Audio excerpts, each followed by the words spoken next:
يا استاذ بصراحه انا مش عارف اشكرك ازاي. شفت بقى الموضوع سهل ازاي؟ طب الحمد لله انا كده اشتريت الشقه واطمنت الحمد لله. لا طبعا لازم صحه التوقيع الاول، بعد كده نسجل عشان تطمن وانت مسافر. اه صحيح. طب هو موضوع التسجيل ده صعب ولا سهل؟ مين قال ان التسجيل صعب؟ التسجيل ده سهل جدا، هو بس هياخد شويه وقت. موكل العزيز اهلا وسهلا بيك في حلقه جديده من برنامج صاحب قضيه. معاك جرجس عادل المحامي وصاحب القضيه النهارده هو اي حد عايز يسجل شقته.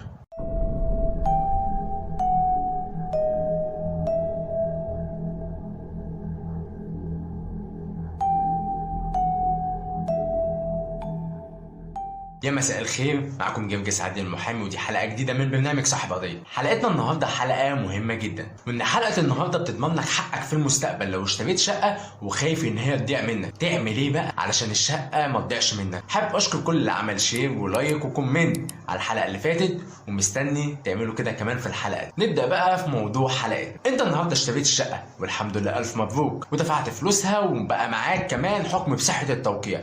محتاج بقى تامن نفسك اكتر وتخلي الشقه دي تبقى باسمك وبشكل قانوني. تعمل ايه؟ من فضلك بقى تركز معايا قوي، لان اول حاجه انت هتعملها هتسجل. يا ترى التسجيل ده صعب ولا سهل؟ ده اللي احنا هنعرفه النهارده مع بعض. طب ليه بقى تسجل اساسا وتامن نفسك والكلام ده كله؟ موكل العزيز، حضرتك اشتريت الشقه بفلوس مش بورق كوتشينه. ورق كوتشينه اكتر وكل حاجه، بس انت اشتريتها بفلوس، يعني لازم تحافظ عليها علشان تقدر فيما بعد تبيعها وتكسب فيها او تعيش فيها او تأجرها، تشوف انت عايز تعمل ايه. المهم تأمن حياتك وتبقى الشقه بتاعتك. طيب انا النهارده محتاج اسجل الشقه بتاعتي علشان تبقى معايا زي ما انت بتقول. ايه بقى الورق اللي انا محتاجه واروح فين؟ اول حاجه انت هتروح الشهر العقاري. تاني حاجه يبقى معاك صوره من بطاقه الرقم القومي بتاعتك. تاني حاجه المحامي يبقى معاه التوكيل بتاعك. تالت حاجه بقى النموذج اللي هنشتريه من الشهر العقاري اللي له علاقه بالواقعه الماديه. بخصوص الواقعه الماديه لازم يكون امتلاكك للشقه لمده 5 سنين. طبعا التسجيل بواقعه ماديه ده نوع من انواع التسجيل، ان لسه عندنا التسجيل الرضائي والقضائي، فالموضوع معانا مطول شويه. وبعد كده بقى يا موكل العزيز هنروح نعمل رفع مساحي. رفع المساحي النهارده بقى اسهل.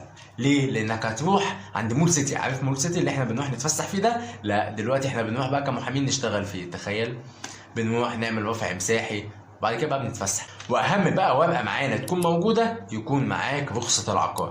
ولو مش معاك الرخصه يبقى معاك نموذج 10. بالمناسبه نموذج 10 ده هي شهاده تقنين وضع، يعني كده بتساوي الرخصه. واخر حاجه بتدفع رسوم 3900 جنيه او 4000 جنيه. طبعا دي المستندات المهمه علشان تقدر تسجل. التسجيل بواقعه ماديه يكون امتلاكك للشقه لمده 5 سنين، وبعد كده تقدر تسجل الواقعه الماديه. طبعا الواقعه الماديه بيكون اسهل في الاجراءات وكمان في الورق، فعلشان كده انا بنصحك لو انت شقتك قاعد فيها وبقى لك 5 سنين ومعاك الورق اللي قلت عليه، ومن فضلك الحق سجل. اقول لك ادخل كده شوف الورق بتاعك، ولو كده تقدر تكلمني واسجلها لك. يلا مفيش مشكله. موكل العزيز اهم حاجه انك تامن مستقبلك والشقه تبقى معاك. كان معاكم جرجس عادل المحامي ودي حلقه جديده من برنامج صاحب قضيه. شكرا لمتابعتكم.